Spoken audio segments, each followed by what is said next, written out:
నిరుద్యోగులకి చంద్రబాబు భరోసా, mega DSC ఇస్తాం మేము రాగానే అన్నటువంటిది.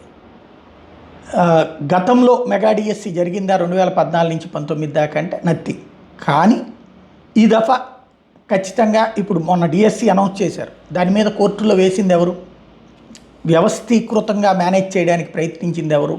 ఇది పక్కన పెడితే ఆ డిఎస్సి మేము అధికారంలోకి రాగానే భర్తీ చేస్తామన్నటువంటిది. జగన్ ఇంతకుముందు జాబ్ క్యాలెండర్ అని ప్రకటించి ప్రతి ఏడాది జనవరిలో ప్రకటించి చేస్తానన్నటువంటిది చేయలేదు. బట్ 1,50,000 ఉద్యోగాలు అయితే సచివాలయాలకు సంబంధించి 1,36,000 దాకా, మిగతాది ఒక 50,000 ఇచ్చాడు.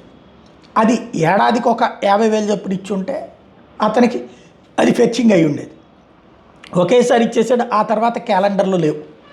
అదే నిరుద్యోగుల్లో ఉన్నటువంటి తీవ్ర అసంతృప్తి. దానికి తోడు టీచర్లు, పోలీసులు ఈ ఉద్యోగాలు గ్రామీణ ప్రాంత నిరుద్యోగులు కోరతారు. అవి భర్తీ చేయకపోవడం అన్నటువంటి విపరీతమైన వ్యతిరేకత ఉంది. అది ఇప్పుడు చంద్రబాబు గారు నేను వచ్చిన తర్వాత సెటరేట్ చేస్తానని చెప్తున్నారు. డిఎస్సి, మెగా డిఎస్సి అని చెప్తున్నారు. ఖచ్చితంగా ఇది ఒక పెద్ద అస్త్రమే.